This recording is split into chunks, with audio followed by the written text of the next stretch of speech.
حدیث کې دا راځي که نه حدیث قدسی دی الله وایي چې د انسان بخانه غواړي نو زه ورته ګناهونه بخمه غفرت لك على ما كان منك ولا أبالي زه به دل هغه ټول ګناهونه وبخم او الله وایي څه پروا مې هم نه ولا أبالي نو دې آیت کې دعوت دی دغه طرف ته په دې 53 آیت کې الله وایي أعوذ بالله من الشيطان الرجيم بسم الله الرحمن الرحيم قل يا عبادي الذين أسرفوا على أنفسهم ويا اے بندگانو زمان هغه کسان چې زیاتی کړی دی په ځانونو خپلو باندې قل پیغمبر ته امر دی ووایه پیغمبره ته ووایه زما دې بندگانو ته چې اے بندگانو زما یعنی الله دا وایي چې اے بندگانو زما کم بندگان هغه بندگان چې د خپلو ځانونو سره زیاتی کړی دی اسراف یې کړی دی ظلم یې کړی دی اسراف اسرفو علی انفسهم او اسراف زیاتی ته وایي د حد نه تېروتو ته وایي هغه کسانو ته دا خبر وکړه چې د ځان سره زیاتی کړی دی اسراف یې کړی دی او زیاتی دې ته وایي چې یو انسان په ځان باندې په دې طریقې سره ظلم وکړي چې د الله نافرمانیانې وکړي نو دا اوس د خپل ځان سره څه وکړو زیاتی وکړو اسرفو علی انفسهم زیاتی کړی دی په خپلو ځانونو باندې نو په دې کې ټول ګناهونه دننه رالو په دې کې ټول ګناهونه دننه رالو هر قسمه زیاتی چې په ځان باندې کړی دی که شرک یې کړی دی که کفر یې کړی دی که قتل دی که غلا ده که زنا ده که دوکې دړکې کړي دي که هر قسمه ګناه یې کړې ده لا تقنطوا من رحمة الله منا امید کیږئ د رحمت د الله نه ډېر خوږ آیت دی دا او د انسان ډېر امیدونه پیدا شي د دې آیت ته اورېدو سره ډېر امیدونه د الله نه پیدا شي او ځکه د مؤمن ژوند یم داسې چې د هغه ژوند د امید او د یرې په منځ کې روان وي نو د الله نه به د امیدونه هم ډېر پیدا کېږي او د الله د عذاب نه به یریږي هم خو دا آیت چې واوري یا دې په شان نور آیتونو د انسان امیدونه را پیدا شي الله عام اعلان کړی دی یا عبادي الذین اسرفوا علی انفسهم لا تقنطوا من رحمة الله د الله رحمت نه د الله د رحمت نه به چېرته نه امیده کېږي لکه یوسف علیه السلام خپلو بچو ته یعقوب علیه السلام خپلو بچو ته څه ویلو یا بني اذهبوا فتحسسوا من يوسف واخيه ولا تيأسوا من روح الله إنه لا ييأس من روح الله إلا القوم الكافرون ویا بچی لاړ شئ په یوسف علیه السلام پسې وګرځئ د هغه په رور پسې وګرځئ او مه نه امیده کېږئ د الله د رحمت نه او د الله د رحمت نه نه امیده کېږي نه امیده کېږي مګر کافران مؤمن به د الله نه ناامیدي نه کوي مسلمان به د الله د رحمت امید ساتي لا تقنطوا من رحمة الله همیشه به دا ستا سوچ ستا عقیده به ستا به دا مضبوط ایمانی چې زما رب چې دی هغه رحیم او کریم او رحمان رب دی ته چې څومره هم غټه ګناه را یادې د الله رحمت د هغې نه هم پراخه دی که ته هر قسمه ګناه را یاده کړي اوس حدیث کې دی چې لو اتیتنی بقراب الارض خطایا، ای د آدم بچیه که ته د قیامت په ورځ الله وایي ما سره داسې ملاو شي دومره ګناهونه دې کړي لکه دا ځمکه چې پوره ډکه شي، دومره ګناهونه دې کړي. ثم لقیتنی لا تشرک بی شیئا، او په داسې حال کې ما سره ملاو شي چې شرک دې نه یې کړی. دا بنیادي خبره ده، عقیده دې توحید وه. لاتیتک بقرابها مغفره، نو زه به هم د ځمکې د ډکوالي په اندازه باندې بخښنه درکوم. دا د ځمکې د ډکوالي په اندازه باندې ګناهونه کړي دي، الله دله د ځمکې د ډکوالي په اندازه باندې بخښنه وکړه. څومره چې ته ګناه ته سوچ کوې چې یاره دا ګناه خو ډېره غټه ده، دا نافرماني خو ډېره زیاته ده، د الله رحمت د هغې نه پراخه دی. زموږ داسې رب دی. او دا واقعه مونږ څو پیرې بیان کړې وه. د سلفو په وخت کې یو عالم وي د آخرت ته سختې بیانولې، نو په دې کې یو کس ناست و، ساده کس و، هغه راپاڅېد وایي حساب به څوک کوي؟ په هغه ورځ به حساب څوک کوي؟ دا ورځ خو ډېره سخته ده، حساب به څوک کوي؟ نو هغه ورته وایي الله به کوي. هغه عالم ورته وایي وی بس چې الله کوي بیا بخلي وایي. دومره مهربان رب دی، هغه پې دومره امید، بلکې دا زمونږ یقین دی. یقین که مور پلار زمونږ سره حساب کوي نو کیدای شي یو خبره کې م راټینګ کړي او د هغو نه م یېره شتي، خو الله چې را سره حساب کتاب کوي نو دا هم د الله نه امید دی او د هغه د رحمت امید ساتو چې د الله هغه حساب کتاب کول هغه زمونږ دپاره غوره وي د دې نه چې مور پلار را سره حساب وکړي. حالانکې مور پلار په بچي باندې څومره مین، خو د رب العالمین محبت د هغوی د محبت نه زمونږ سره هغه زیات دی د رب العالمین. یو بنده دا یېره کولی شي چې یاره د پلار حساب به ما سره سخت وي او د مور او داسې شوي هم دي، خو د الله حساب کتاب د بنده سره نو د رحمت امید به ساتي بیا چې هغه کریم رب، هغه رحیم رب، هغه رحمان رب، هغه به موږ سره د رحم او د کرم معامله کوي. خو یېرېږي به څه دغه ایتونه م را روان دي او دا مسله خپل ځای کې تفصیلا بیان شوې ده. د امام بخاري رحمه الله په کتاب کې د کتاب الرقاق درسونه مونږ بوزه کې کول، نو په هغې کې مونږ په دې باندې تفصیلي خبره کړې وه، ځکه چې امام بخاري باب راوړه په دې مسله باندې چې مؤمن به د الله نه یره م کوي او د الله نه به امید هم ساتي.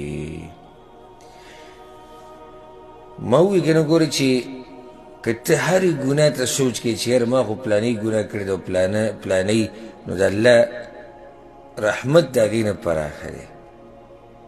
ځکه یې څه ووایي ان الله یغفر الذنوب جمیعا، یقینا الله بخي ګناهونه ټول، الله ټول ګناهونه بخي. انه هو الغفور الرحیم، یقینا الله بخونکې رحم کوونکې دی. ټول ګناهونه الله بخي چې څوک توبه وباسي. موږ اکثر بیان کې دا آیت کله نه کله بیان کو، توبې طرف ته چې ترغیب ورکوو، نو بعض څه کوي یو پیر دوی اعتراض چا کړی او ما ته به راورسېد. ګوره دا خبره یاده کوي چې بیان دې اورېدو، درس دې اورېدو، په نیت د اعتراض، نو په هر ټکي کې به ورته غلطي ښکاري. لکه اوس ته د قرآن تلاوت، زه د قرآن تلاوت کوم او ته یې اورې مثال، او په دې نیت یې اورې چې فایدې ترې نه اخلم، خوند ترې نه اخلم، تلاوت ترې نه زده کوم، خوښ مې نه دی، د اول سر نه دی، دا نوم چې دی زما واورېد خوښ نه دی، هسې خبره در کوو او تلاوت اورېدلي شروع کړو. قل یا عبادي یا کې ده، یا کې ډېر راښکو ده، ښه دا یا یې ډېر راښکو ده، یا عی د عین صحیح ونه وي، ښه دې لاندې زیر د عین د زیر له زور ورنه کو، الذي دې کې د یا له زور ورنه کو، دقې ته به ناشده خبرې به حساب ځکه چې د هغه د اول نه نیت دا دی چې زه به یې دا دې لپاره اورم چې د غلطیانې راوباسم، او دا چا چې دا تلاوت کړی دی چې دی یې پړ کړمه، نو چې یو سړی زما بیان ولګي او د اول نه دا نیت چې بیان دې دپاره نه اورم چې ایمان مې ډېر شي، بیان دې دپاره نه اورم چې علم مې ډېر شي، دې دپاره بیان نه اورم، د دې دپاره اورم که چېرته غلطي نیم راوځي چې هغه ونیسمه، نو دی به ډېرې خبرې بیا راوباسي، اب غلطیانې نه وي، خو هلته خو دی ناست په دغه نیت ته نو یو کوشش خو به کوي که نه، څه نه څه خو به جوړوي. نو ما یو څو بیانونو کې دا خبره کړې چې بھئی د الله طرف نه اعلان دی چې راشي توبه وباسي، الله به درله توبه قبوله کړي. نو بعضو به دا اعتراض کړو چې دې څه مطلب چې توبه د هرې ګناه نه وباسي الله قبلې، اوس چې یو سړي د چا حق خوړلی د دې توبه خو د هغه وخته پورې نه قبلېږي چې څوک پورې دا حق ادا کړی دی، نو څنګه دی دا خبرې کوي؟ دغه کسانو ته موږ دا وایو چې د بیان کولو یو وخت د خبرې او د هغې خپل اندازې خپله طریقې تاسو په دغې باندې نه پوهېږئ، او که پوهېدی به هم دا اعتراض نه کوو. کله چې یو داعي، یو عالم، یو واعظ خلکو له د توبې دعوت ورکوي، نو هغه د قشن عام خبرې کوي، ای مسلمانانو د تاسو اورېدلي دا هر راشئ توبه وباسئ، الله ګوره توبه قبلوي، راشئ ګناهونه پرېږدئ، الله توبې قبلوي، دا خبرې کوي که نه کوي؟ که نه تا ته به ناشي ووایي چې نه الله توبه قبلوي، حق به داسې کې فلانی شی به داسې کې، دا بیا جدا مسلې دي ځان له، خو مطلب دا شو چې الله توبه قبلوي. تا چې د چا حق نیولی دی واپس یې ورکړه توبه وباسئ، توبه الله قبلوي که نه قبلوي؟ بیا که خبره شوه چې راشئ توبه وباسئ، راشئ توبه وباسئ الله توبه قبلوي، صحیح شوه که نه؟ هلته بیا وروسته تفصیل دا دی، هغه سړی راغی چې زه توبه وباسم، ما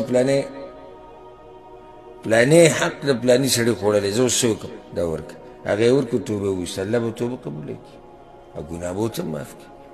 نو کله یو هرې خبرې تفصیل ګوره په هره موقع باندې نه کېږي، د هرې خبرې تفصیل په هر موقع باندې نه کېږي، کله عامه خبره سړی وکړي چې ګوره الله هره ګناه معاف کوي، ښه الله چې هره ګناه معاف کړي پردی حق هم دغه شان معاف کړي، دا ته پوسره بیا نه کړي، د هغه دا مطلب دی چې الله هره ګناه معاف کوي چې هغه شروط پکې کوم شروط چې شریعت بیان کړي دي، بس خبره ختمه شوه.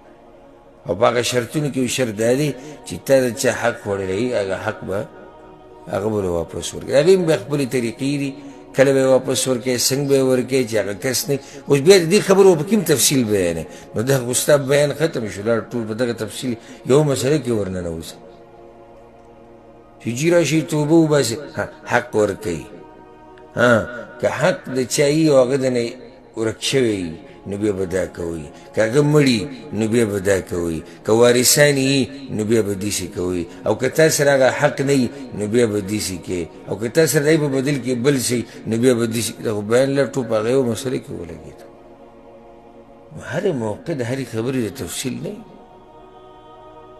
او دا بعض خو ناست دغه اعتراضونه کوي، ورځ یو کس ما پسې راغی پخوانۍ خبره ما تفسیر دوره کوله رمضان کې، مازدیګر درس مې وکړو، سم ستړی وم چې راووتم، ما ته وایي چې سورة طه تفسیر مونږ کوو، وایي تا څه ووایي چې موسی علیه السلام ویرېد؟ ما خو نه دي ویلي، الله وایي فاوجس فی نفسه خیفة موسی، الله وایي چې کله جادوګرانو پړي رواچول او هغه د مارانو په شکل کې شو، نو د موسی علیه السلام په زړه کې مې ویره راغلې، دا خو الله وي ولې مسیح چلې موسی علیه السلام باندې کې یره راغله دا طبیعي یره ده د انسان سره دا خبره تړلی شوې ده دې ته طبیعي یره وي دا دې دلاسه نه دي چې ایمان یې کمزوره نو ته څه ویلې دا یره نشي راتلی چې بیا ما سوچ کوم لکه په دې پوره درس کې د دې خبرې ته صرف دې ته ناست وم چې زه یو ټک راوباسم نو هغه م غلط راوویستو دا خو الله ویلي چې یرې لري او د یرې خو اقسامې دا یره خو طبیعي یره ده یو سړی په لاره روان دی سم دیندار او تقوادار او ولی الله دی او روان دی خیال یې نشتي او ته پې اکدم دی وزینه راوځي او بو داسې چل ورته وکړي که به یېري که نه به یېري چې ویرې ده مشرکه ویرې دی کمزوري ایمان والا بیا به ورته دا خبرې کوې دا خو طبیعي یره ده په انسان باندې راځي نو یو پیر یو کس پخوانۍ خبره ده اوس دې ته سوچ وکړئ چې نه مني که نه او چې اعتراض په نیت راشي دی به لازم څه نه څه خبره به راوباسي دې پورې ته کو ډېره پخوانۍ خبره په ورځو کې به هغه ما دا دعوت نوی نوی شروع کړی نو په ورځو کې به هغه ټیپونه ایښودی کېدو هغه په ټیبل له پاسه به مونږ ټیپ ایښودی و هغه کیسټ به پکې پروت و درس به ټیپ کېدو نو یو کس بیا اعتراض شروع کړ درس یې پرېښود بیا ما ته کسان ووایي چې هغه پلانې هغه دلته به کېناستو یا پهلوان ورته کې و بیا هغه درس پرېښود یو څو ورځې کېناستو اوس وایي چې زه نه کېنم منځه دپاره یې جومات هم ویې بدل کړو ما یې دا به موږ نه په درس کې کومه داسې غلطي شوي چې دی له منډه داسې او په ورځو کې خو زه دعوت ته هم نوی نوی راوته وم نو داسې هره خبره وما نوټ کوله چې دا کېدای شي زما په دعوت کې څه نقصان وي چې زه دا خپل طریقه برابر کړم دې خبرې ته به زما ډېر سوچ نو بیا ما سره خو میلاو نه شو خو ما پسې ملګري ولېږل ما یې تپوس ترې وکړي چې زموږ څه غلطي موږ به د هغې اصلاح وکړو که نه په ده کې غلطي دی به پوه وکړو نو هغه چې بیا تپوس یې کړی اوس دې خبرې ته ګوره ها چې طبیعت یې نه لګېږي نه د هغه به یې نه لګي وایي دا د دې دلاسه چې دوی به دا ټیپ چې دی دا به یې په دې ټیبل له پاسه ایښودو او په دې کې د قرآن بې ادبي وه اوس دې خبرې ته غوږ کېدی سړی وایي چې وژاړم ورته او که وخاندم ورته دا اوس څه خبره ده داسې د ځان نه دې محترم جوړ کړی دی چې دا چې د قرآن بې ادبي په دې درس کې کېږي هغه سړی دا نظریې نه بریلی و نو اوس بریلیان خو زموږ سره هسې نه لیکي هغه یو درس دوه کې کېناستو نو بیا چې لاړ نو اوس خو دا خو څه وجه بیان کړي چې اخر ته به دې درس کې ولې نه کېناستې دلیل نه و قرآن او حدیث نه پکې خبره نه کېده څه غلطه مسله موږ بیان کړي ما پسې والله ملګري دقې دپاره ولګېل تاسو ته تپوس وکړئ که دی خطا شوی موږ ته زموږ غلطي وښایه موږ د خپلې غلطي اصلاح وکړو که نه خو ته بیان اورېده ولې پرېږدې نو هغه چې نور څه ورسره نه وو نو بیا دا خبره وکړه چې دا ټیپ وي پر ټیبل له پاسه پروت دي او قرآنونه لاندې قرآنونه لاندې نو دا لویه بې ادبي ده دا بې ادبي وي زما نه برداشت کېده نوره په اصل کې د هغه نه د قرآن او حدیث نور نه برداشت کېدو دا بیانونه داسې خبره مې دې پورې کوله چې یو سړی په دې نیت کښېني که نه چې زه سره وباسم نو څه به ورته میلاو شي څه به ورته میلاو شي او که څه ورته میلاو نه شي انسان خو کمزوری که څه ورته میلاو نه شو بیا هم نو بیا به دې د ځان نه څه به جوړ کړي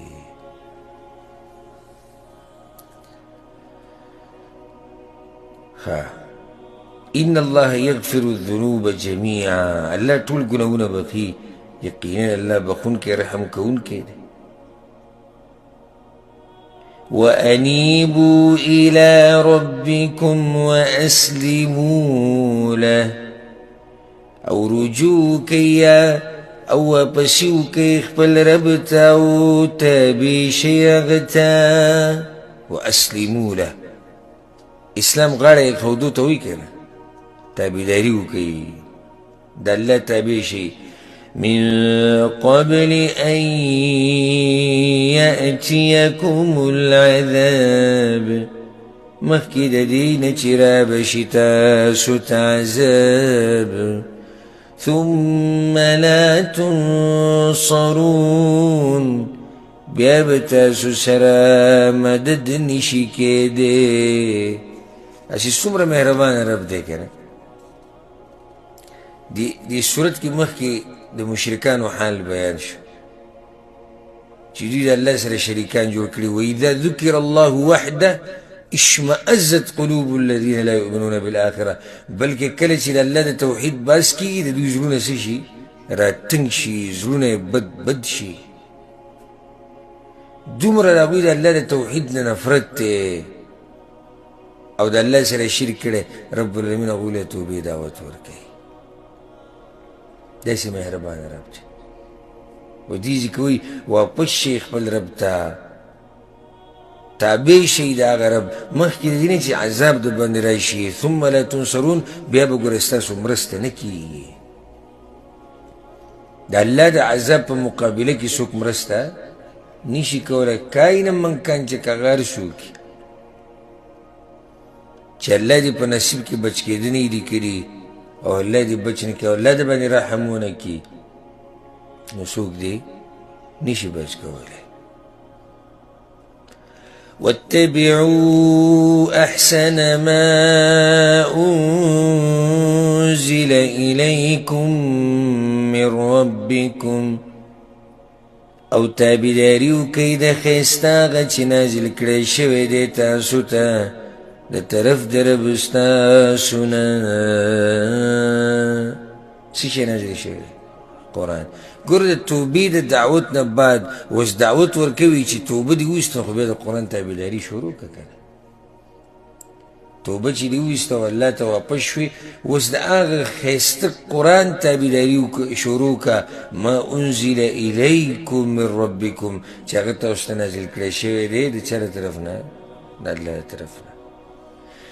من قبل أن يأتيكم العذاب بغتة مخکې د دې نه چې راشي تاسو ته عذاب ناڅاپه وأنتم لا تشعرون او تاسو به نه پوهېږئ. دعوت ته ګوره، دعوت ته دې طرف ته چې تابعداري د قرآن وکئ. مخکې د دې نه چې عذاب به در باندې راشي او څنګه عذاب به ناڅاپه به در باندې راشي، اچانک به در باندې عذاب راشي او تاسو به پوهېږئ نه. مخکې د دې نه ځان برابر کئ. د توبې دا دعوت ولې دی او ولې الله وایي چې په دې کې تادي وکئ؟ نو جواب یې دا دی چې بیا افسوسونه نه کئ. څه وایي الله؟ أن تقول نفس يا حسرة. دا خبر می درکو د دې دپاره چې ونه وایي یو نفس هی افسوس دی على ما فرطت في جنب الله په هغه کوتاهۍ باندې چې ما کړي د په بار د الله کې. وإن كنت لمن الساخرين او یقینا ومزه خامخا د ټوغو کوونکو نه. د دې دپاره الله وایي ما خبر درکو ښه داسې نه چې به یو نفس ته قیامت په ورځ دا چغې وایي چې هی افسوس دی او هی ارمان دی ما خو د الله په باره کې ډېره کوتاهي کړې وه او ما خو ټوغې کولې په دین پورې او ما ټوغې کړې وې په قرآن پورې او په حدیث پورې او په علماو پورې او په دعوت پورې. الله وایي د دغه افسوسونو کولو نه مخکې مې دله ځکه د توبې دعوت درکو چې د توبه وباسئ واپس شئ الله ته. د قیامت په ورځ بیا د افسوسونه کوئ چې ما خو ډېره لویه کوتاهي کړې د الله په باره کې. أن تقول نفس یا حسرة على ما فرطت في جنب الله. ما خو ډېره کوتاهي کړې د الله په باره کې او د الله په باره کې کوتاهي څه ته وایي؟ عام دي څه وایي چې د الله احکامات نه منل یو پای کې به دنه دا شرک هم راغی او دا شرک نه لاندې چې کوم ګناهونه دا ټول پکې راغلو. دې کې ګوره زموږ دپاره وعظ او نصیحت پروت دی. ګوره دا خبره صرف ما تاسو ته ووایي چې قل یا عبادي الذین اسرفوا دا آیت عام دی، مشرکانو ته هم، مسلمانانو ته هم، کافرانو ته هم، منافقانو ته هم، ټولو ته عام دی. د توبې نه دعوت عام دی. داسې نه چې د قیامت په ورځ بیا چغې وایي الله وایي چې هی زه خو تباه شوم، ما خو د الله په باره کې ډېره لویه کوتاهي کړې وه، ما خو ټوغې کړې وې په دین پورې، علما لګیا او نصیحتونه یې کول، ما خو د علماو د خبرو نه ټوغه جوړه کړې وه، ما خو د علماو د خبرو نه مذاق جوړ کړی وه، ما خو نه منله د هغوی خبره. د دې خبرو نه مخکې الله وایي ځکه مې درته وایي چې توبه وباسئ. ګورئ او تقول لو ان الله هداني، یا ونوی کچرت الله هدایت کړی وی ماته لکنت من المتقین، خامخا وی بزه د متقیانو نه. او دا ارمان بیا ونه کوي چې ای الله ما ته لار نه وه معلومه، که ما ته نیغه لاره معلومه وی نو زه به د متقیانو نه وی. معنی دا شو چې الله وایي ما خو درته ګوره لار وښوه چې هغه لار د قرآن دوي وي که نه، واتبعوا احسن ما انزل الیکم.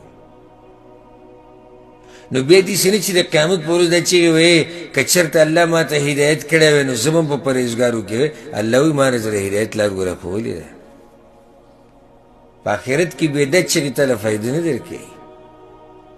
بل دا خبره دې برابر نه ده، ثابتولی نه شي. الله در باندې حجت قایم کړی دی، دا خبره دې ماسې په خوله باندې ده. که چېرته جي الله ما ته هدایت را کړی، الله هدایت درکو خو ته د هدایت په لاره تلی نه یې. که چېرته الله هدایت را کړی ولې الله چاله هدایت نه ورکوي؟ ورکوي خو تا خو د هدایت اسباب چېرته لټولي نه دي. داسې مثال دی چې یو سړی ډیش ته ناست دی او فحاشۍ ته ناست دی او تا ته ووایي ما ته دوا کوه، زه به د خپل کار کوم خو ته ما ته دوا کوه. بعضو ته وایي دا ګیره لږه پرېږده بس دی، دوا کوه بس دوا. نو زه به تا ته دواګانې وکړم خو تا چې ورته کمپلیټ نیولی دی سهار او ماښام، ته خو به د دې نه لږ معاف کړي که نه؟ نه نو دغه نه شي کېدی. زه به پکې بلیټ هم وم، زه به پکې قینچي هم وم او ته ما ته دوا کوه. ته خو اسباب ولټې، دعا خو به یي د هدایت، خو ته خو بس اسباب ولټې که نه، څه محنت او کوشش خو به وکړي. دا نه چې قیامت په ورځ به یو سړی چغې وایي چې یاره که چېرته الله هدایت کړی وي زه به هم پرهېزګار وکړي. الله وایي د هدایت لار مې درته ښوولې ده، ښه واضحه مې درته ووایي چې تابعداري د قرآن وکړئ، تابعداري د وحي وکړئ. که یو سړی وایي چې حدیث هغه هم وحي ده، او بل دا چې د قرآن په تابعداري کې دننه هغه راغلو که نه. ځکه چې قرآن تا ته څه وایي چې د پیغمبر تابعداري وکړه، پیغمبر چې درته څه وایي هغه ومنه، حدیثونه به کې راغلو ده. او ځکه موږ دا خبره کوو چې دا کوم خلک چې د ځان ته قرآنیان وایي چې موږ صرف قرآن منو، او یا دا پرویزیان او دا منکرین حدیث، نن سبا دا لویه فتنه ده.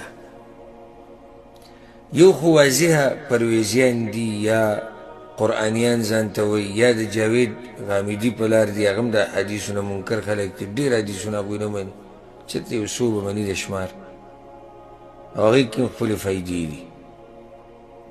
ټوله خواهش پرستي ده. اوس په دې خلکو کې راوتي دي چې ځان ته به حق پرست وایي. ګورئ ښه، پاکستان کې داسې خلک پیدا شوي دي چې ځان ته به حق پرست وایي، ځان ته به د توحید دعوه به کوي، د سنتو د تابعدارۍ دعوې به کوي، دعوې. او لګیا به یې وروره په حدیثو باندې به ګزارونه کوي، تبر به یې راغستی، دقه حدیثونه پرې نړوي او دقه پرې ګډوډ کوي. نو کله به دې په امام بخاري باندې شکي کوي، کله به د هغه په کتاب باندې شکي کوي، کله به صحیح مسلم باره کې وایي، کله به د نورو کتابونو باره کې، نور هر څه ختم شو، اوس دغه خبرې سټارټې شو. دا قسمه خلک او د دوی نه مخکې دغه پرویزیان او قرآنیان او د جاوید غامدي والو دا ټول دوی په اصل کې قرآن نه دی منلی، ځکه حدیث نه دی منلی. څه خیال دی خبرې باره کې؟ څنګه قرآن کې الله وایي د پیغمبر تابعداري وکړئ، د هغه خبره ومنئ او د هغه خبرې رسېدلې دي هغه په صحیح سند سره دوی نه مني. بل دا د همدې کس ته دا ووایه دا چې دا حدیثو نه منکر دی چې موږ حدیث نه منو او دې کې چې دی نو کمزوري مشتي او په دې کې منګړتې مشتي او بس موږ یو بس د قرآن چې دی یقیني دی او په دې پسې روان یو. ورته وایي ته لمونځ کوې او کوم ولې وایي کافر دی ته ښکاره چې دا لمونځ څو رکعته کوې؟ څلور، کله وایي ماښام هغه درې او سهار هغه دوه. دې ته ته چا ښوولي دي؟ قرآن کې خدای نشته. زکات ورکوې او څو چې دومره وخت پې واوړي او دومره ورکوم او پلاني ته یې ورکوم، دا دومره تفصیل دا په قرآن کې نشته. او بیا نورې مسلې په دغه معمولي خبرو کې راګیرولی شي چې دا کیدی نه شي چې ته دې په پوره دین باندې عمل وکړې او زه حدیث نه منم. قرآن او حدیث دواړه یو ځای دي. ګوره ښه، قرآن او سنت د الله خبرې د پیغمبر خبرې دا به مني یو ځای. حدیث یې به هم نه وي. ما مخکې هم دا فایده تاسو ته من کړې وه چې بعض وایي اول قرآن او بیا حدیث. دا ګورم غلطه خبره ده. اول قرآن او بیا حدیث دا غلطه خبره. قرآن او حدیث یو ځای دي. وحي ده، خو دغه وحي جلي ده او دا وحي خفي ده. أو تقول حين ترى العذاب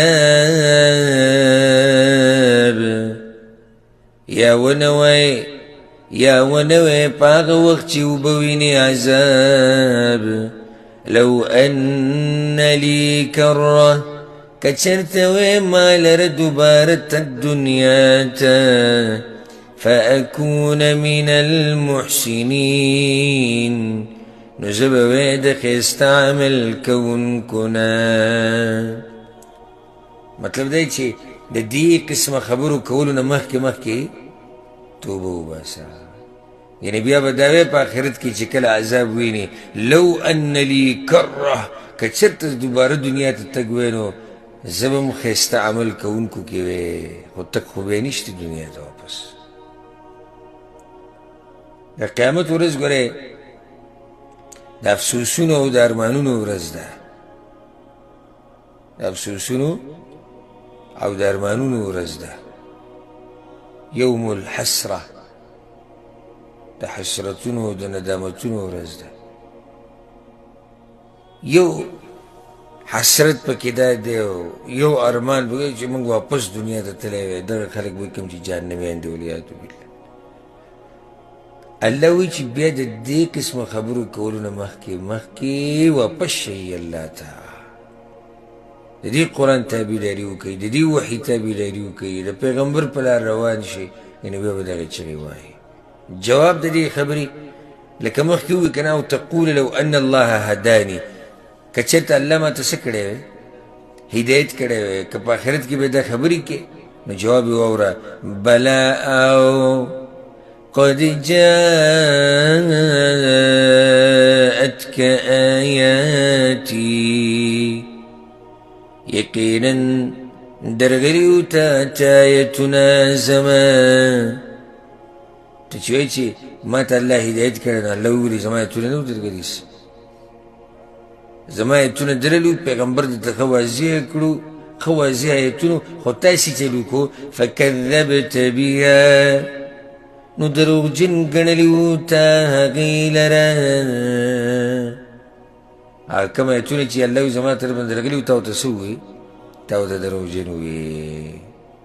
واستكبرت او لوی دې کړې وه وكنت من الكافرين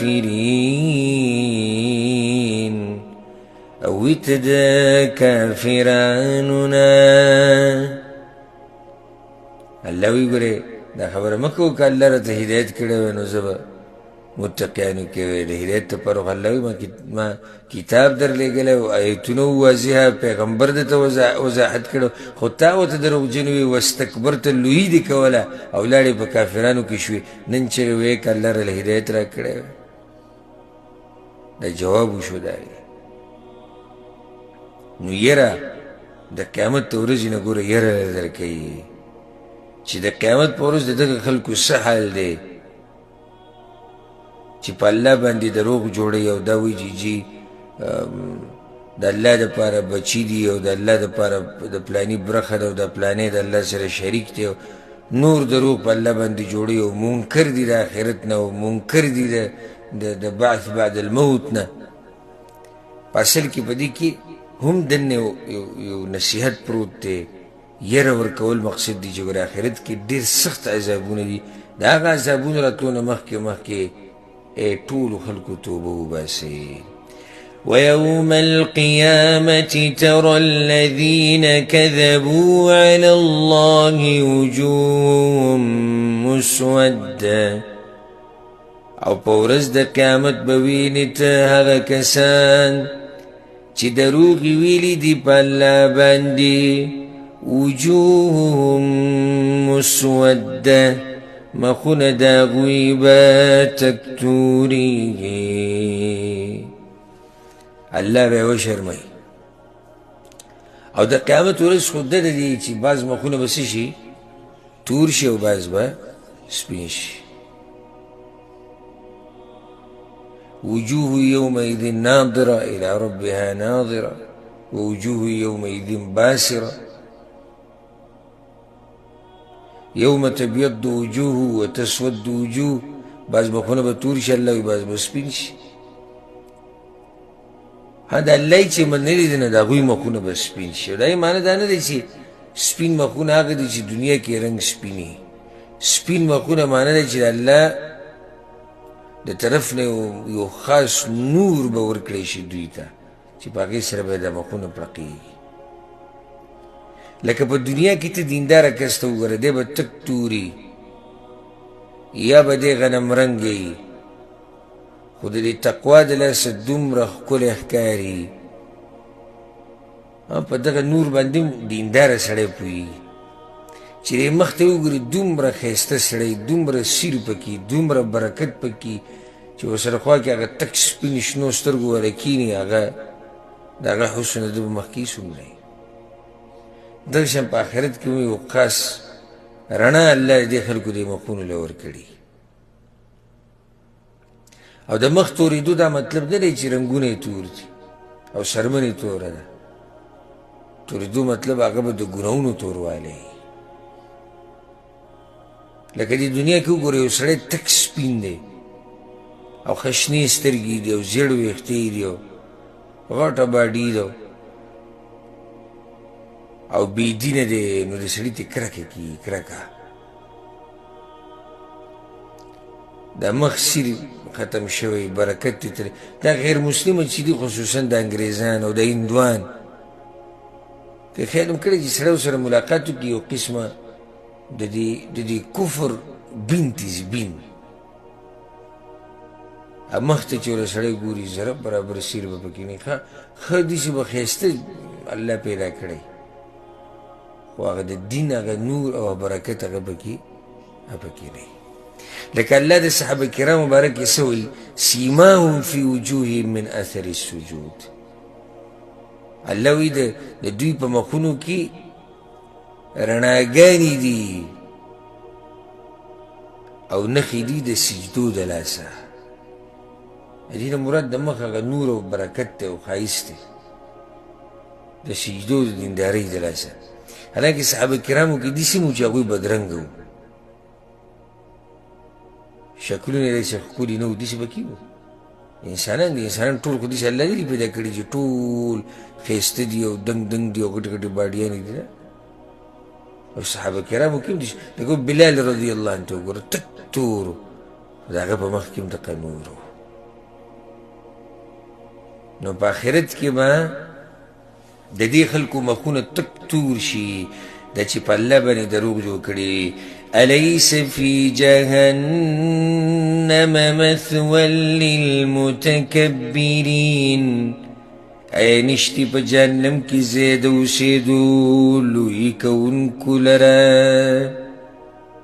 مطلب دی چې او ښه ډېر ځای دی په جهنم کې د خلکو دپاره او د متکبر انسان انجام دغه دی الله دې موږ ساتي د تکبر نه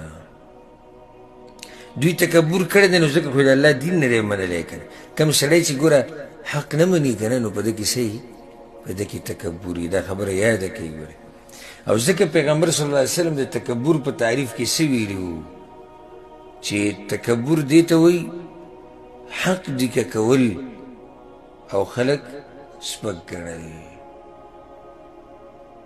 حق دیکه کول حق نه منل او دا خلق سپک ګڼل او دوی ته په سپک نظر کته دې ته تکبر وایي دا خو د هغه خلکو انجام دی د قیامت په ورځ چې په الله یې دروغ جوړ کړي دي کافران دي منکر دي د آخرت نه د مؤمنانو انجام وينجي الله الذين اتقوا بمفازتهم او بچ بکی الله هغه کسان چې یریدلي دي د الله نه په سبب د کامیابۍ د هغوی مؤمنان به ترې الله بچ کړي تقوادار خلک به الله بچ کړي د دغه اور نه د دغه مخ د تورېدو نه بمفازتهم په سبب د دې چې هغوی به کامیاب شوي د هغوی د کامیابۍ د لاسه کامیابي دا ده چې الله به ترې راضي شوی نو د الله د راضي کېدو د لاسه به هغوی بچ کړی شي د جهنم نه د نورو عذابونو نه د مخ د توروالي نه د دې هر څه نه به بچ کړی شي لا يمسهم السوء ولا هم يحزنون نه به رسي دوی ته تکلیف او نه به دوی غمجنه شي هیڅ تکلیف به دوی ته نه رسي په آخرت کې او نه به دوی غمجنه کېږي هیڅ غم به پې الله نه راولي الله دې موږ ته هم دغه نعمت نصیب کړي او الله دې موږ د هر تکلیف او د هر غم نه په دنیا کې هم ساتي او په آخرت کې هم الله موږ ساتي الله خالق كل شيء الله پیدا کوونکی د هر شي دی په دې کې یو قسمه توحید ته دعوت پروت دی بیا مشرکانو ته خبره ده او د شرک نه منع الله خالق كل شيء الله پیدا کوونکی د هر شي دی وهو على كل شيء وکیل او هغه الله په هر شي باندې ذمهوار دی چې الله پیدا کوونکی د هر شي دی او هغه الله په هر شي باندې ذمهوار دی نو بیا بندګي بندګي مصیب دغه الله بیا پکار دی او ما تاسو ته مخکې ووي چې عجیبه دا ده چې د مکې مشرکانو دا خبره منله چې خالق څوک دی الله دی اوس دې عقل ته وګوره ناشنا عقل دی چې دا مني چې خالق الله دی او بیا د هغه الله چې دوی پیدا کړي د هغه بیا بندګي نه کوي دا څومره ناشنا خبره شو الله خالق كل شيء بسر دا نه ګوره له مقاليد السماوات والأرض هغه لره کنجیانې د اسمانونو او د ځمکې دي د ځمکې او د اسمان چابیانې رزق او رحمت خیر او برکت دا ټول د هغه سره دی نو دې خبرې ته اشاره ده چې بې د دې د لاسه د عبادت صرف د هغه کول پکار دي. صرف دغه ذات حقدار دی د دې چې د هغې د بندګي وشي. سوال صرف د هغه نه پکار دی ځکه چې د خزانو چابیانې د چا سره دي؟ هغه د هغه الله سره دي. په دې کې ټولو ته نصیحت دی، خو په دې کې هغه مؤمنانو مسلمانانو ته هم نصیحت دی چې کله کم چې په سختو کې الله ته یېري او په دې انسانانو پسې منډې وهي راوهي، یو ځای ته ځي او بل ځای ته ځي، یو ته وایي ماله دا کار وکړه او بل ته وایي ماله دا کار وکړه، او هغه رب ته نه وایي، هغه ته فریاد نه کوي، دعاګانې نه غواړي چې د کوم رب سره چابیانې دي د ځمکې او د اسمان د خزانو.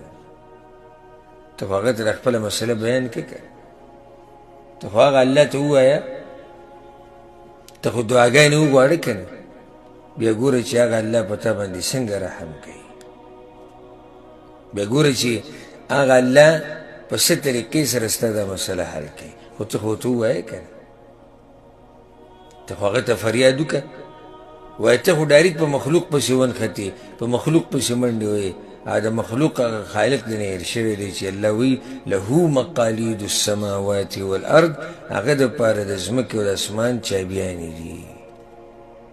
والذین کفروا بآیات الله، هغه کسان چې کفر یې کړی دی په ایتونو د الله. ایتونه د الله نه دي منلي، د الله ایتونه دوه قسمه، یو هغه نښې دي چې دوی لیدلي یې توحید، هغه یې نه دي منلي، او یا د ایتونه د الله کوم چې الله نازل کړي دا یې ونه منل او په دې کې سوچ ونه کړو، د الله بندګي ونه کړه، توحید د الله دپاره خالص نه کړو. اولئک هم الخاسرون، دغه کسان هم دوی تاوانیان دي. قل افغیر الله تأمرونی اعبد، ایا بس سوا د الله نه حکم کوئ تاسو ماته چې بندګي وکم. ایها الجاهلون، ای ناپوهو. مشرکانو سره خبر روانه ده کنه، نو مشرکانو څه چل کړو؟ پیغمبر صلی الله علیه وسلم نه مطالبه کړې وه چې یو کال به موږ ستا د رب بندګي کوو او یو کال به ته زموږ د دې معبودانو بندګي کې. الله وی ته ورته ووایه افغیر الله تأمرونی اعبد ایها الجاهلون، ورته ووایه ای جاهلانو د تاسو ماته د څه حکم کوئ؟ د دې حکم کوئ چې د غیر الله بندګي وکړمه؟ تاسو ماته څه وایي چې زه د بوتانو بندګي وکړمه؟ تاسو څه وایي چې زه ګټو او ونو ته پرېوځمه؟ د الله هغه یک یوازې بندګي پرېږدمه؟ نو بیا واوره دا کار معمولي نه دی، دا شرک ورې دا لویه ګناه ده. ولقد اوحي إليك وإلى الذين من قبلك، او یقینا وحی شوی د تا ته او هغه کسانو ته چې مخکې ستا نه دي. لئن اشرکت لیحبطن عملک، که شرک وکړو ته خامخا برباد بشي عملونه ستا. ولتکونن من الخاسرین، او خامخا شي به د تاوان والونه. الله ورته وایي چې ای پیغمبر تا ته هم د دې خبرې وحي وکړه او مخکینو پیغمبرانو ته هم دا خبره کړې ده، که تاسو شرک وکړو نو اعمال به هم څه شي؟ برباد به شي. شرک ګوره معمولي ګناه مه ګڼئ. ګوره د شرک سره هغه باقي که لږ ډېر اعمال دې کړي دي هغه هم لاړو تباه و برباد شو. د شرک سره ګوره نیک عمل نه ټینګېږي. که یو سړی چې ما نور نیک عمل کړي نه، چې شرک دې کړی دی هغه هر څه لاړو څه شو؟ هغه برباد شو، هغه ختم شو. و دیسی که وګوره دا خطاب چاته دی لئن اشرکت که شرک وکړو تا څوک مراد دی پیغمبر ته الله وایي حالانکه پیغمبر صلی الله علیه وسلم خو شرک نه کوي خو الله پاک ساتلی د دې نه خو په دې کې مقصد د امت یرول دی چې ای د دې پیغمبر امته ای خلکو واورئ که دې پیغمبر اگر که هغه شرک نه کوي خو یرول مطلب دی که دې پیغمبر شرک وکړو نو د ده اعمال هم برباد دي نو چې د پیغمبر عمل بربادیږي د شرک سره نو د امتي عمل به پاتې شي د شرک سره نشي پاتې کېدی نو ځکه دې کې مقصد اصل کې یره ورکول دي د امت ته او د مسلمانانو ته بل الله فاعبد بلکې خاص د الله بس عبادت وکړه وکن من الشاکرین او شد شکر کوونکو نه دې کې دوه خبرې دي دوه مطلبه دي یو مطلب دا دی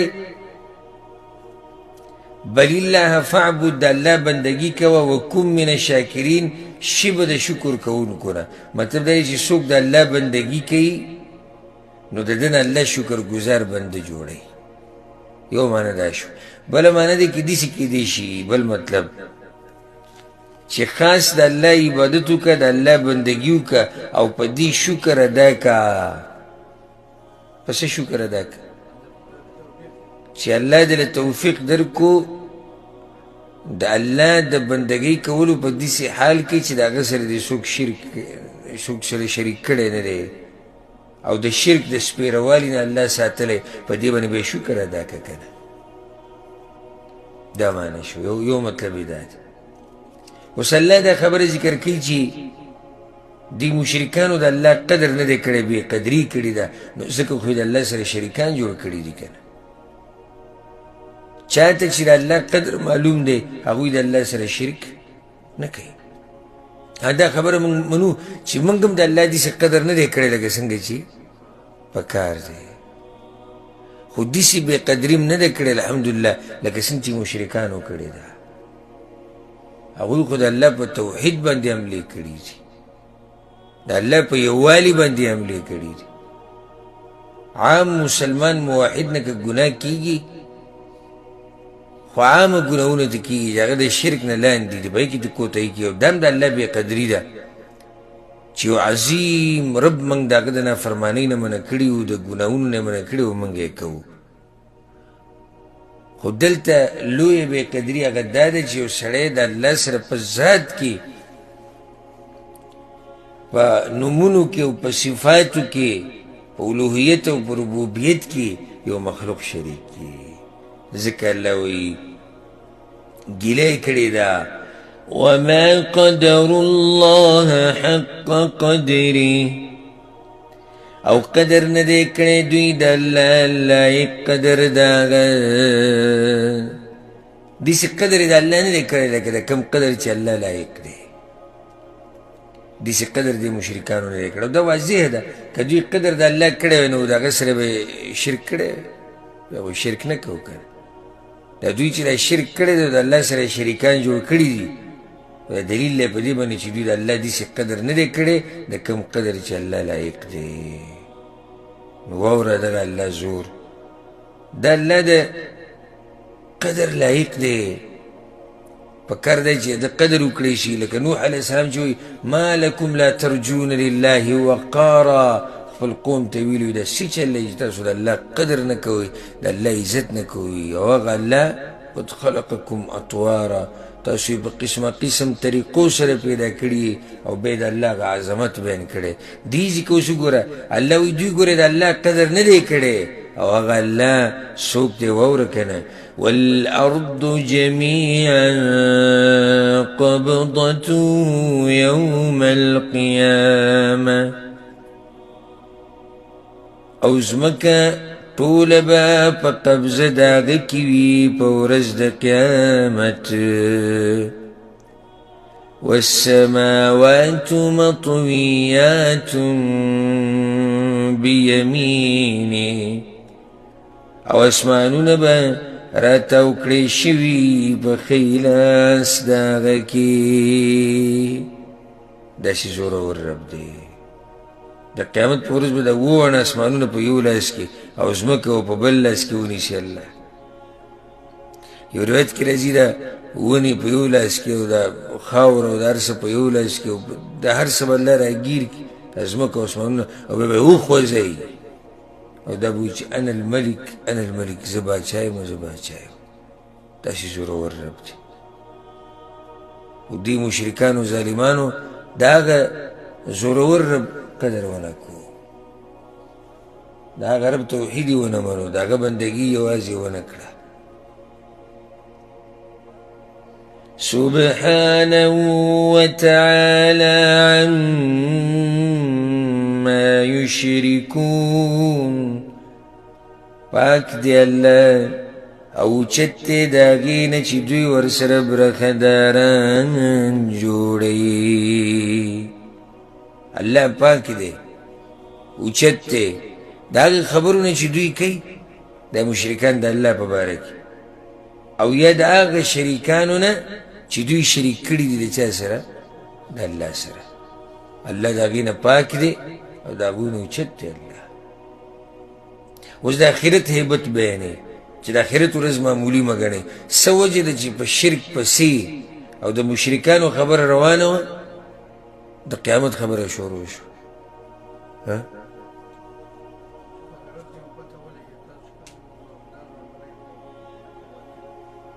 کیدای شي خو د آخرت ته هیبت د دې دپاره بیانوي چې ای مشرکانو، ای د الله بې قدري کوونکو، تاسو به د هغه درنې ورځې سره بیا څه کوئ چې په تاسو باندې را روانه ده او دا ټول مخلوق به الله ته ودرېږي، نو بیا به د الله سره څه کوئ؟ الله له به بیا څه جواب ورکوئ؟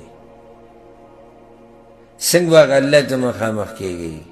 څنګه به هغه الله ته ودرېږئ؟ ځکه د آخرت تذکره شوه او دا ایتونه په توجه سره واورئ.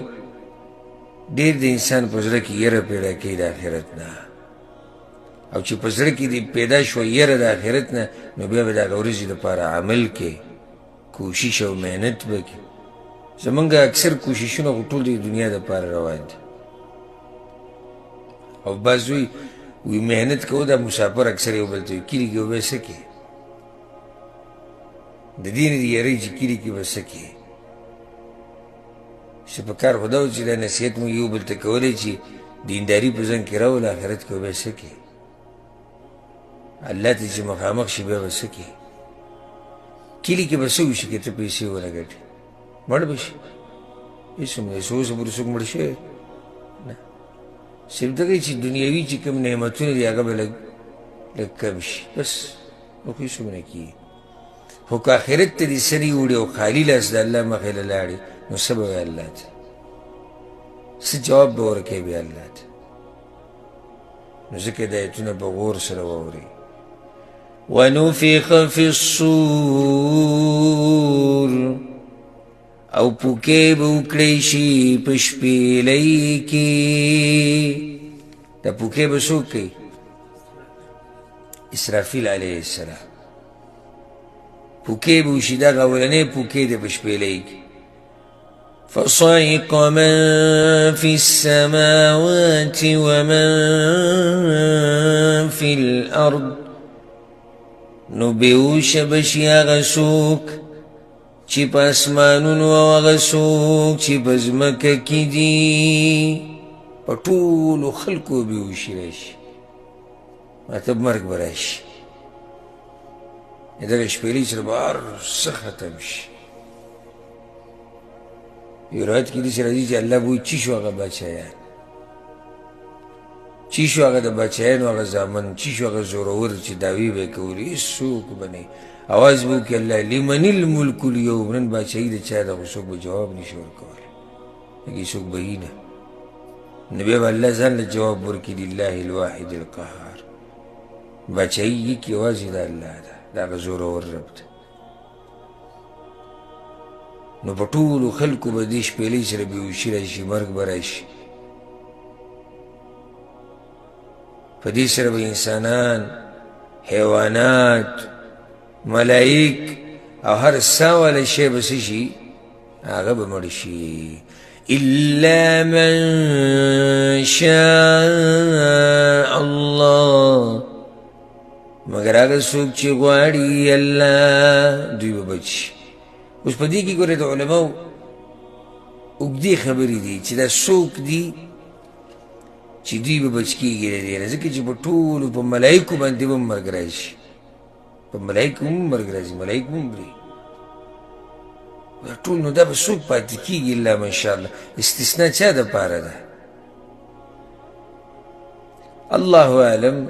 زه هغه تفصیل له نظم د علماو هغه اقوالو له، ځکه چې ټیم موږ سره لږ دی او دلته یو مخ پاتې دی پوره. خو کیدی شي چې دلته مراد حورې او غلمانې چې هغه په کوم ځای کې دي؟ په جنت کې دي، هغوی به نه مري. کیدی شي یعنې مراد دا شو چې هر څه به ختم شي سوای د هغه حورو او غلمانو نه چې هغه په جنت کې دي، په هغوی به مرګ نه راځي. بعضې علما ویلي مطلب دلته روحونه دي، د ساګانې دي چې د هر څه به ختم شي، خو د ساګانې خو بلکل ختمیږي خو نه که نه، صحیح دی، د بدنونو نه وتې دي خو ختمیږي خو نه. الله اعلم. ثم نفخ فيه اخرى، بیا به پوکې وکړی شي په هغې کې بل پیر. څلوېښت کاله وروسته به دویمه شپېلۍ ووالی شي، په دویم پیر به پوکې وکړی شي. فإذا هم قيام ينظرون، نو دغه وخت به دوی ولاړي ګوري به. دا دویمه شپېلۍ چې وولی شي که نه، نو دې سره به ټول مخلوقات څه شي؟ راپاشي، راپورته به شي، او بیا به د کائناتو د تبدیلۍ او د ورانېدو ته به ګوري. دې سره به همدې شپېلۍ سره به د هر څه ګډوډ کېږي. هغه اولنۍ سره نه، هغه اولنۍ سره صرف څه چلی شو؟ مرګ را، د بېهوشي د مرګ، مطلب دی چې مرګ به په ټولو راشي. د دې شپېلۍ سره به دا خلک راپاسي او د ځمکې او اسمانونه او د ستوري او نور او سپومۍ د هر څه به الله څه کړي؟ دا به الله ختم کړي. الله وایي ګوري به، همدقې ته به ګوري او د الله د فیصلې انتظار به کوي چې اوس به الله په کائناتو څه کوي، د دې مخلوق سره به الله بیا څه کوي، دې ته به ګوري. فإذا هم قیام ینظرون، هغه ناشنا وخت دی. او دا سوچ پکار دی چې کله هم دا قسم آیتونه لوستلی کېږي یا یې ته لولي، نو دا سوچ کوو چې فإذا هم قیام ینظرون، چې کله هغوی الله وایي ولاړ به یې ګوري به، نو په دې کې به ته هم ولاړې او ګوري به. لکه کله چې موږ ته په دې طریقې سره د آیتونه اورو لولو، نو هله به ترې فایده واخلو. موږ یې زر سوچ پلاني او علاني ته لاړ شي چې هغه به د قیامت پر ورځ ولاړ الله ته، علماو ته به نه ولاړ سه، نو ټول به ولاړې. فإذا هم قیام یوم یقوم الناس لرب العالمین، هغه ورځ چې خلک به ولاړې رب العالمین ته. وأشرقت الأرض بنور ربها، او روخانه بشي ځمکه په رڼا د رب د هغې. الله به په خپل حساب د راځي که وجاء ربك والملك صفا صفا. سورة الفجر کې الله ویلي او ستا رب به راشي په خپله او ملایک به ورسره وي په صفونو کې، نو په خپله به الله حساب له راشي. او حدیث کې راځي چې ما منکم من احد الا سیکلمه ربه، په تاسو کې به د هر چا سره الله خبرې کوي، په منځ کې به ترجمان هم نه وي، ډایرکټ خبرې به الله کوي د یو بنده سره، او زما او تا سره به هم الله خبرې کوي. زما او ستا د حساب کتاب نمبر به م راځي او الله ته به یک یوازې مخامخ کېږو، او دا خبره موږ تا ته پرېږدو، تا ته حواله کوو چې ته ځان له جواب ورکړې چې الله ته یوازې مخامخ شي، نو څه جواب به ورکړې الله ته، او څه دې تیار کړي دي چې هغه الله ته یې مخې له ویسي. واشرقت الارض بنور ربها او روخانه بشي ځمکه په رڼا د رب د هغې کوم رب چې پیدا کړې ده دا که رب په نور او رڼا سره به دا ځمکه روښانه شي. ووضع الكتاب او کې به ښودی شي کتاب. څه معنی ده؟ عملنامه. کتاب نه مراد دلته عملنامې دي چې دا به د خلکو په لاسونو کې کېښودی شي. عملنامې به تقسیم کړی شي او دا به ډېره ګرانه مرحله وي. ځکه حدیث کې راځي چې عایشه رضی الله عنها د پیغمبر صلی الله علیه وسلم نه تپوس وکړي چې یا رسول الله د قیامت په ورځ به زه تا ته یاد یم او که نه؟ نو پیغمبر صلی الله علیه وسلم ورته وویل درې ځایونو کې به د ما نه هېره یې. کوم درې ځایونه دي؟ عملنامه چې تقسیمېږي پل صراط باندې تېرېده او میزان تله د اعمال چې کله ولګي نو دا عملنامې تقسیمېده دا به ډېر ګران وخت او ډېر د یېرې وخت به ځکه چې فیصله ده چاته چې به ښی لاس میلاو شو د هغه دپاره کامیابي او چاته چې به ګس لاس میلاو شو د هغه دپاره د همیشه ناکامیابي. وجیء بالنبیین والشهداء او را بوستی شي پیغمبران او شهیدان او یا معنی لري چې ګواهان. پیغمبران به هم راوستی شي او ګواهان به هم راوستی شي. ولې؟ چې حجت قایم شي. که دې څه خبرې نه منکري نو پیغمبر هم ګواهي ورکوي، نور ګواهان مطلب ملایکو هم ګواهي ورکوي، د ده د خپل بدن هم ګواهي ورکوي. که نور انسانان ګواهي په ده باندې هغوی هم ګواهي ورکوي. نو ځکه الله وایي وقضي بینهم بالحق وهم لا یظلمون او فیصله به وشي په منځ د دوی کې په حق سره او دوی باندې به ظلم نشي کېدی. که حق فیصله به په آخرت کې کېږي. ځکه الله وایي که نه ووفیت کل نفس ما عملت او پوره به ورکړی شي هر نفس ته بدله د هغه عملونو چې کړي دي وهو اعلم بما يفعلون او هغه الله ښه پوهه دی په هغه کارونو چې دوی کوي. هغه الله ښه پوهه دی د انسانانو په دې کارونو باندې د بندگانو په اعمالو باندې نو ښه پوره پوره بدله به ورکوي دې ټولو ته. ظلم نه کوي، رحم یې پراخه دی. ګناه یو په یو ده او معاف کوي او نیکي یو دله لس چنده کوي او د هغې نه هم زیاتوي، 700 ته یې رسوي او د هغې نه هم دله زیاتوي او ګناه دله صرف یولې کي. زه دا وایم کله کله ځان سره سوچ کوم زه دا ګناه یو لیکلی کېږي هم حدیث کې راځي چې اول مهلت ورکړی شي که سړی توبه وباسي نو الله وایي مه یې لیکئ. ګناه یو لیکلی کېږي مهلت پکې مونږ ته میلاویږي او بیا مونږ تباه کړي هم پکې ډوب شوي. نیکیانې ډېرې لیکلی کېږي او زموږ پکې دغه حال دی په هغې کې مونږ یتیمانان او غریبانان یو. که چېرته دا ګناهونه داسې ډېر لیکلی کېدی نو چې زموږ به ګوره څه حال وی.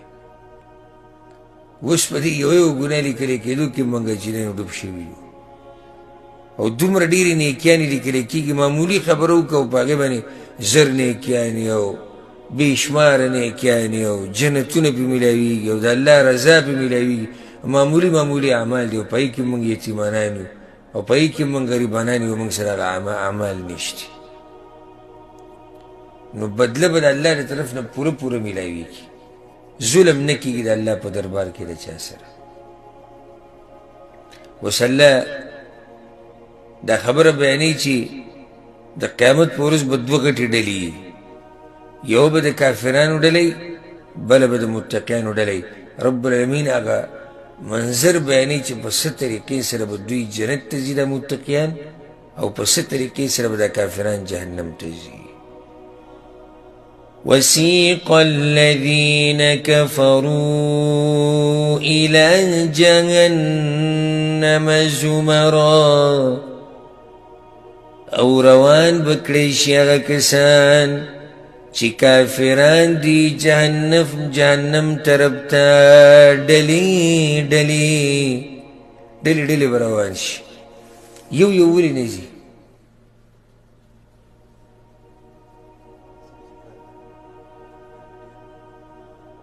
مونږ ته هم پته لري جهنمیان ډېر نه د څه ته جواب د نږدې خو تعبیر دی ګډوډ دی. دوی دې دپاره ځي چې دوی به په یو بل باندې لعن طعن کوي، ځکه الله ډېر ډېرېږي. مشران به کشرانو ته وایي ستاسو د لاسه، او کشران به مشرانو ته وایي ستاسو د لاسه، ستا د لاسه او ستا د لاسه، دې د لاسه په عذاب کړي، ځکه به الله ډلې لېږي، یو نه لېږي. اوس په ورسېدو دا خبرې ما مخکې هم بیان کړي دي، خو شاعر وایي که نه، وایي ستا عربۍ کې شعر او ترجمه یې دا ده، وایي ستا اواز به اورېدلی وی خو که چېرته غوږونه یې وی، وایي ستا اواز به اورېدلی وی خو که چېرته غوږونه یې وی. هغه ته چې وایي چا ته اواز کوې د هغه غوږونه نشتي.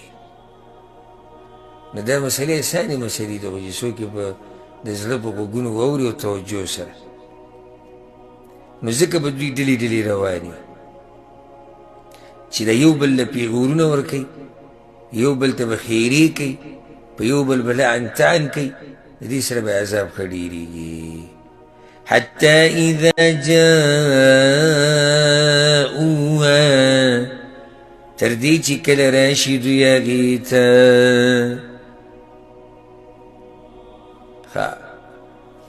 جنتیان یې وروسته ذکر کړو، کافران یې مخکې ذکر کړو. ولې جهنمیان یې مخکې ذکر کړو، جنتیان یې وروسته؟ وجه دا دی چې الله به دوی ته په دغه ورځ ډېر غوسه وي، په ډېر غضب کې ووتی، نو ځکه دوی مخکې ذکر کړو. کله چې دوی راورسي هغې ته، فتحت ابوابها کولاو بشي دوی ته دروازې د هغې دي.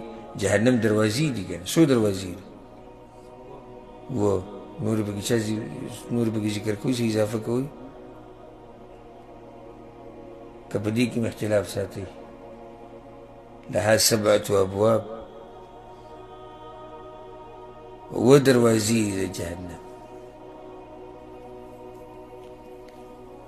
دوی چې کله ورشي د دروازې به ورته کولاو کړی شي.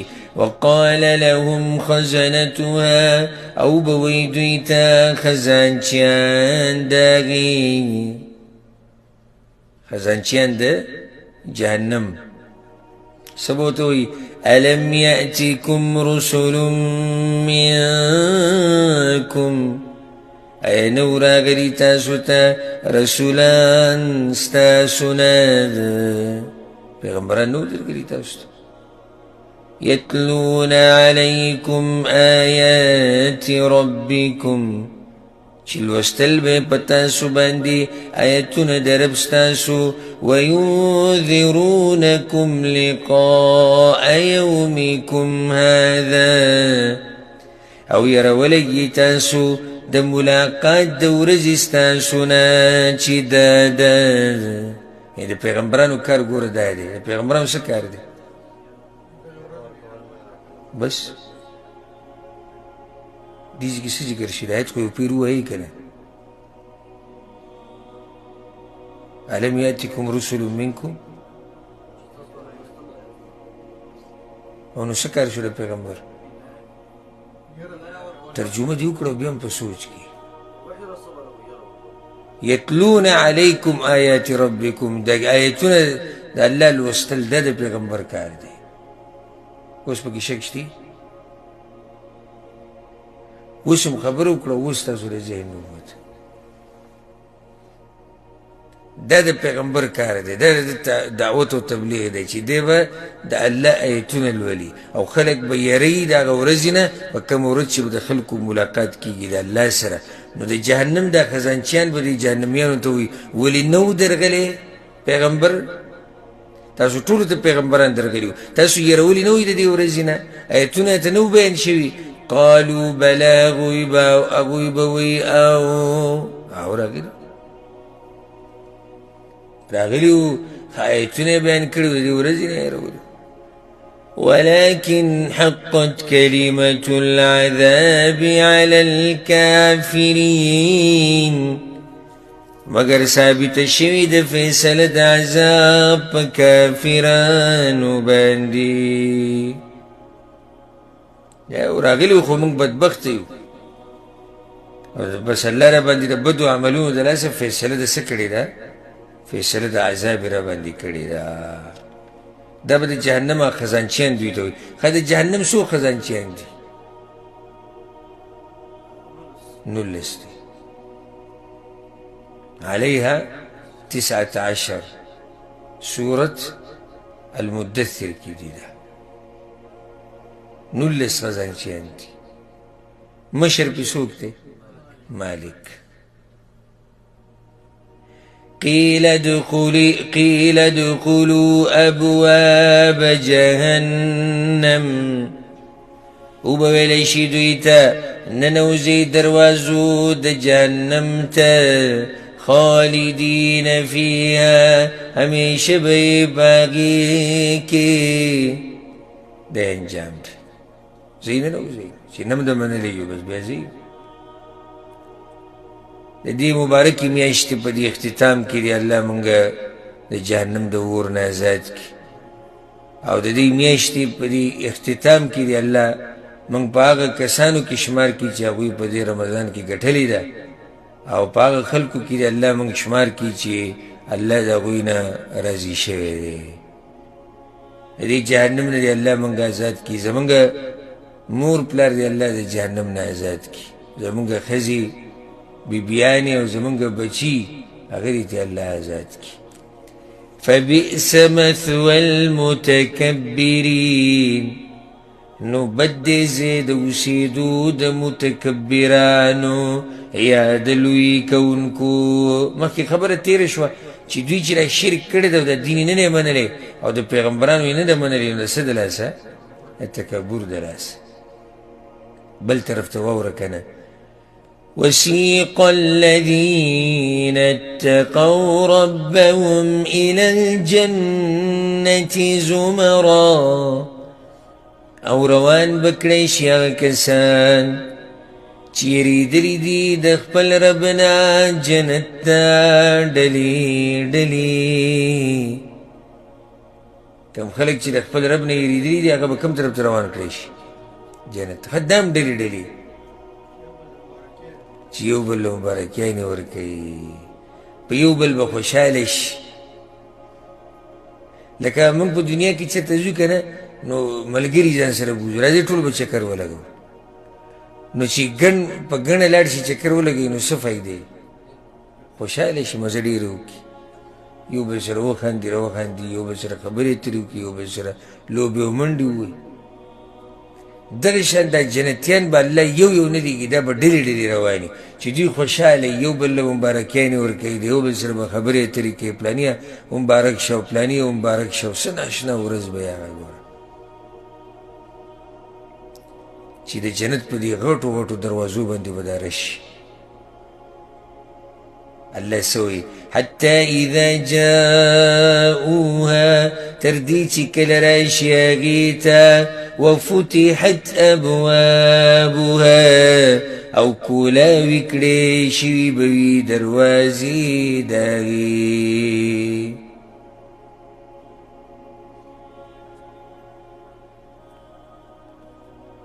د جنت هم دروازې دي، څو دي؟ 8 دروازې دي. دې ځای کې واو راوړو، کوم خیال کړی لکه ګوره د جهنمین مبارک یو حتی اذا جاؤوها فتحت ابوابها، کولاو به شي هغوی ته دروازې د هغې. یعنی چې راشي دروازې به ورته ډایرکټ کولاو شي. دلته دي چې کله راشي هغې ته دغه جنت ته وفتحت ابوابها او کولاو کړی شي دوی ته دروازې د هغې یا کولاو کړی شوي به وي دروازې د هغې. دې کې دا واو ولې دی؟ ګوره د قرآن ډېر ناشنا کتاب دی د حکمتونو نه ډک په عربۍ ژبه کې الله ولې رالیږلی ځکه چې د عربۍ ژبه ډېره پراخه ده. دا واو ګوره معمولي مه ګڼئ. یو قول د علماو دا دلته چې دا واو دی اشاره ده دې ته چې دې کې څه کار شتي ډایرکټ به دوی په دروازو نه ننوځي. جهنمین چې راشي خو په دروازو به ننوځي. دلته چې راشي نو حدیث کې دا دي چې جنتیان جنت ته د تلو نه مخکې وبدرولی شي او د هغوی زړونه به پاک کړی شي. دا زړونه به الله پاک کړي د بغض نه او د یو بل سره د دشمنۍ او د هر څه نه صفا سوتره به ورننه باسي. نو دلته دا واو دې دپاره دی چې د جنتیان چې کله دروازو ته راشي نو ډایرکټ به نه ننوځي. اول به الله څه کړي دا زړونه به ورله پاک کړي بیا به ننوځي. یا بعضو علماو لا دا خبره کړې ده وایي واو یې دلته دې دپاره راوړو ځکه چې جنتیانو ته به وایي د مخکې نه دروازې کولاو شوي. وایي حدیث کې راځي هم داسې چې په جنتیانو باندې به 40 کاله مخکې د جنت خوشبو راځي. په روایت کې 1500 کاله هم ذکر شوي دي. الله دې موږ ټولو ته نصیب کړي. وقال لهم خزنتها او به وایي دوی ته خزانچیان د هغې د جنت هم خزانچیان دي چوکیداران دي لکه څنګه چې جهنم دي خو د جنت د هغه شمار نه یې راغلی. حدیث یو روایت کې راغلي چې کوم چې په دوی باندې مشر دی نو د هغه نوم څه دی؟ رضوان. خو دغه روایت سندن کمزوری دی. هغه روایت سندن کمزوری دی. دوی ته به خزانچیان څه وایي؟ سلام علیکم سلامتیا دی پتاسو باندې. دا خبر ما مخکې ذکر کړی وم دې مجالسو کې. جنتیانو باندې سلام قولا من رب الرحیم. سلام به اچولی کېږي د الله له طرف نه د ملایکو د طرف نه او په یو بل به سلامونه اچي. اوس دې کې د ملایکو د طرف نه سلام علیکم سلام دی په تاسو. سوچ وکړئ څومره د خوشحالۍ ورځ به وي. الله اکبر. په دې اتو دروازو باندې به څومره ګڼه جوړوي. دې خبرې ته ما هسې کله یوازې سوچ کړی تاسو به ورته هم سوچتلی چې اوس هغه دروازې چې خالي پرتې دي یو ورځ په هغې را روانه ده چې څوم شور به پرې جوړي او ډېر بدبخته به یا دی چې په هغه شور کې او په هغه ډېرو خلکو کې هغه پکې دی. اوس دا پته نیسي چې یو شور خو به په دغه هم جوړېږي د جهنم په دروازو. هلته به هم شور جوړېږي هلته به هم رش جوړېږي. یو شور او رش به جوړېږي په کوم ځای کې؟ جنت. اوس ته سوچ وکړې چې ته به په کوم یو کې دې خبرو ته سوچ پکار دی چې د کومې خبرې کوم ده ګوره زه د زړه د دې کومې نه کومه په دې خبره ځان پوه کوي چې د جنت په دروازه باندې یو ورځ روانه چې ډېر رش به پي او ډېر شور به پي خو که ته پکې نه وي او زه پکې نه وم نو دا به زموږ لویه بدبختي. او الله سبحانه وتعالی دې په دې مبارکه میاشت کې چې د جنت ته دروازې کولاوي دي رب العالمین دې موږ ته نصیب کړي او الله دې زموږ نه راضي شي او زموږ مشران کشران خصوصا مور پلار الله دې هغوی ته جنتونه نصیب کړي. نو دوی ته به خزانچیان څه وایي؟ سلام دی په تاسو باندې طبتم پاک وی تاسو فادخلوها خالدین نو ورننوځئ دې ته همیشه به یې په دې کې. طبتم د دې یو معنی دا ده چې پاک وی تاسو پاک وی څه معنی ده؟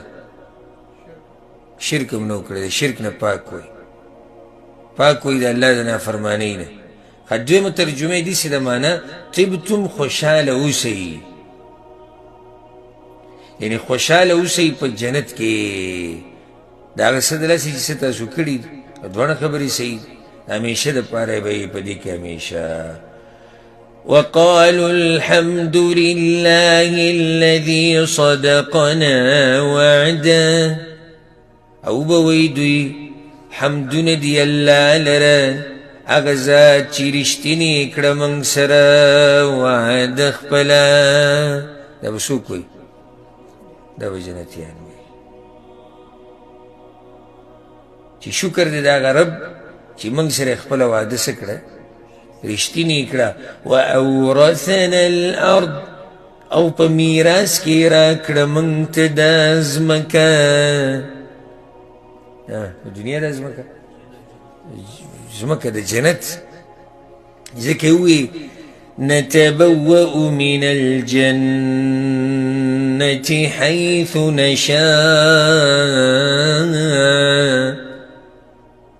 زی نیسو منگ دا جنتنا کم زی چی غوارو منگ. اللہ اکبر. یعنی هر زی کی چی زمانگ روشی چرته چی غوارو نو بس حل تر اللہ جنت کی زیرہ کی. وجہ داره چی پا دنیا کی دوی دا پابندی جون تیر کڑاو. مومن گوره دیر دا پابندی جون تیره. ځکه حدیث کی رازی چی دنیا دا مومن دا پارسه دا جیل دی، ډېر د پابندۍ ژوند به تېرې. دا منځونه به په ټیم کې او د ګناهونو نه به ځان ساتي، بد نظر نه به ځان ساتي، دا ګیره پرېږده او دا عمل پرېږده او پیسې به رساته او دا خبره به نه کوي او داسې کار به نه کوي. ډېر د پابندۍ ژوند دی او آخرت کې ازادي. نتبوأ من الجنة حيث نشاء، کم ذکر چې مزړه غواړي هغه ذکر ځان له ځای نیسو په جنت کې. داسې ازادي ول الله ورکړه. فنعم اجر العاملین، نو ښه بدله ده د عمل کوونکو. اوس ګوره انصاف وشو د ټولو خلکو سره، جهنمیانو سره انصاف وشو، جنتیانو باندې څه وشو؟ د الله رحم. ځکه چې ګوره که الله انصاف شروع کړي او د هر سړي سره حساب شروع کړي نو ګوره څوک به لاړ نه شي جنت ته. جهنمیان جهنم ته چې ځي د الله په عدل او انصاف سره ځي، جنتیان چې جنت ته ځي د الله په رحم او کرم سره ځي. لاړو جنتیان جنت ته، لاړو جهنمیان جهنم ته، پاتې ملائک شو. انو ملائک بس کوي وترى الملائكة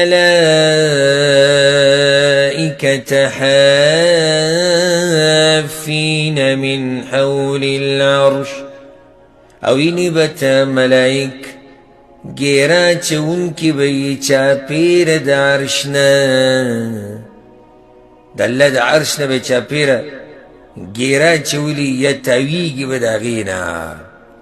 يسبحون بحمد ربهم، تسبيح بويسر دا حمدنو درب داغوينا. دا الله حمد ببيني او دا الله پاکی ببيني، سرونه بكتكري دا الله بندگی بكي، دا الله حمدنو بوي. وقضي بينهم بالحق، او فیصله به وکړی شي په منځ د دوی کې په حق سره. ټول مخلوق په باره کې به فیصلې وشي او د الله فیصلې ټولې څه هغه په حق سره. وقیل الحمد لله رب العالمین، او به ویلی شي چې صفتونه د کمال ټول اللہ لردی چی پالن کے د ټول عالم دے. وقیلا ګوره او به ویلی شي، خو دا الله نه دی خولی چې څوک به وایي، معنی دا چې د هر طرف نه به ویلی شي. الحمدلله الحمد، هر څوک به الحمدلله ویلی، ځکه څوک چې د څه حقدار دی هغه ورته میلاو شو. د عدل او د انصاف فیصلې وشوې نو د هر طرف نه به دغه اواز اورې الحمدلله الحمدلله ملایکو هم لګیا جنتیان هم لګیا په دې سره د صورت اختتام ته ورسېدو زموږ د مختصر سفر د تفسیر د مجالسو سره هغه هم اختتام ته ورسېدو او څه ناشنا خبره ده چې دا اخرنی مجلس و په دې نشستونو کې او دا 29 رمضان دی کیدی شي د رمضان هم اخرنی شي کیدی شي نو د دې صورت په اخره کې دا بیان شو چې یو ټولګی جنت ته لاړ بل جهنم ته لاړ همدقې شان د دې میاشت په اخره کې هم یو ټولګی دی چې جنت یې وګټو یو ټولګی دی چې هغه جهنم حقدار شو زموږ دپاره ښایسته درس وعظ او نصیحت د دې صورت په اخره کې میاشت هم په اخره کې ده او د صورت هم اخرني ایتونه وو اوس دا سوچ په کار دی چې دا نننی نور چې ډوبېږي نو موږ به کوم ټولګي کې یو څه محنت هم کړی دی که نه ځان ته سوچ وکړه زه اکثر د ملګرو ته هم ځان له جوابونه ورکوئ اوس تا په روژه کې څه کړي دي هغه به تا ته پته دی د اولني رمضان نه واله د یو کم دېرشه پورې چې تا کومه توره والې ده هغه ځان ته په دې ذهن کې راوله نو دا زموږ دپاره یو د سوچ خبره شوه په دې سره زموږ دا مجلسونه د تفسیر دا ناستې او نشستونه یو څو خو موږ وایو چې دې مبارکه میاشت کې زموږ رابطه د قرآن سره یي او څه نه څه به پوه شو الله دې دا معمولي عمل زموږ نه قبول کړي په خپل در کې او الله سبحانه وتعالی دې موږ په قرآن باندې پوهه کړي هذا والله أعلم وصلى الله وسلم على نبينا محمد وعلى آله وصحبه أجمعين